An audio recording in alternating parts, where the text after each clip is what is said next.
वैष्णव जन तो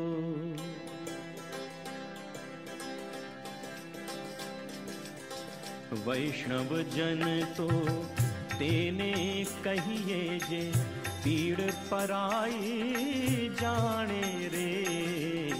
वैष्णव जन तो सुनते हैं कि देश में गांधी फिर लौट आए हैं। सुनते हैं कि इस बार उनकी लड़ाई भ्रष्टाचार के खिलाफ है, जिसमें सभी 120 करोड़ देशवासी शामिल हैं। यह लड़ाई है अन्ना की, अन्ना हजारे की। 73 साल के ये अन्ना आखिर हैं कौन? अन्ना हजारे जी के बारे में पहले से कुछ जानते थे? क्या करते थे वो, क्या करते हैं? नहीं, हम पहले से कुछ नहीं जानते थे। भाई अन्ना हजारे जी जो भी कर रहे हैं वो बढ़िया कर रहे हैं और अच्छा कर रहे हैं और वो आगे भी अच्छा ही करेंगे। ये अच्छा सोच है जो वो देश के लिए कर रहे हैं। मतलब वो कहते हैं मुझे कोई पॉलिटिक्स में नहीं आना, वो एक जनता, जिस तरह से एक जनता के प्रतिनिधि हैं वो। देखिए, हमने पेपर में पढ़ा हुआ है या टीवी में देखा हुआ है, बाकी जो आसन पर बैठते हैं उसके बारे में पता है किस लिए बैठते हैं। ये वो लोग हैं जो अन्ना को टीवी के मार्फत जानते हैं।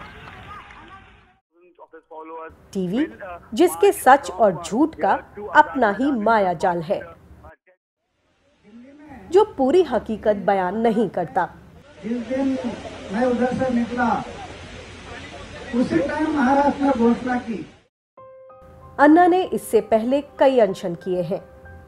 उस वक्त भी उनके साथ हुजूम उमड़ा था।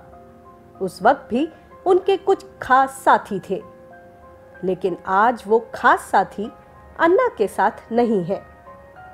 सच तो ये है कि अन्ना का कोई भी पुराना साथी उनके साथ नहीं है। आखिर क्यों?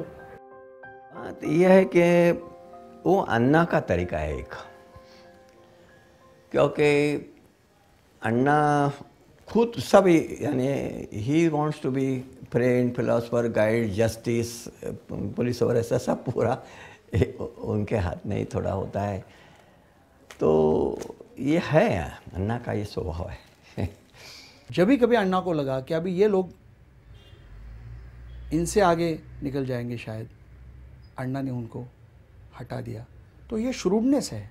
अन्ना अन्ना ही है, और अन्ना वो चाहते कि वो पूरे डिसीजन के अधिकार उनके हाथ में चाहिए। दूसरे की उनकी खासियत है, वो क्रेडिट किसको मिलेगा इसलिए हमेशा अपने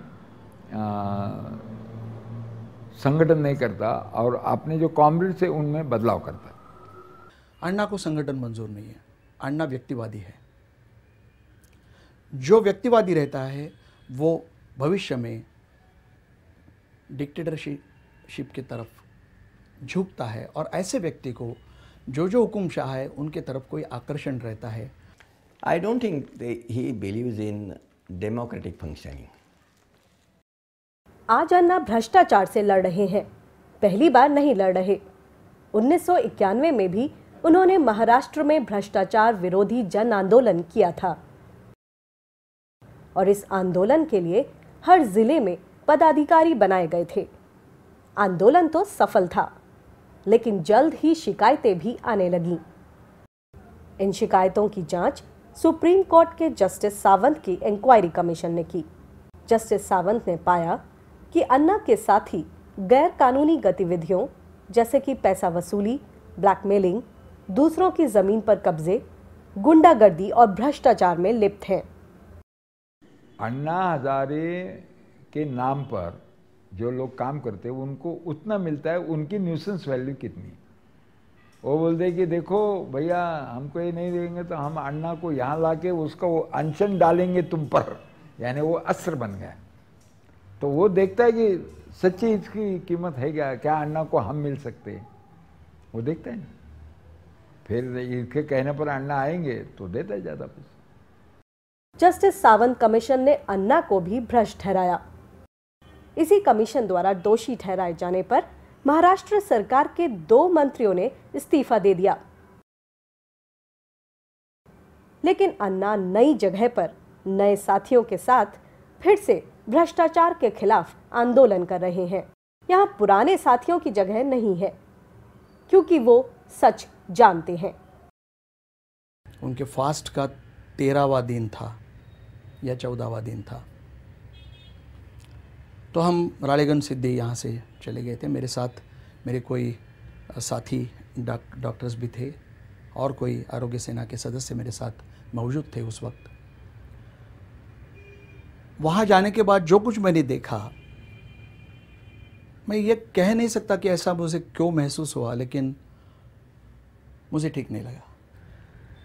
अन्ना हजारे का एक कोई नज़दीकी रिश्तेदार, जो उस वक्त मैंने सुना कि उनके स्वीय सहायक का काम कर रहा था, उसका भी नाम मुझे याद नहीं है, उसने मुझे ग्लूकोज और इलेक्ट्रॉल के पाउडर दिखाई और मुझे पूछा कि डॉक्टर साहब, मैं अन्ना को हर रोज़ ये ग्लूकोज और इलेक्ट्रॉल दे रहा हूँ, इतना काफ़ी है ना?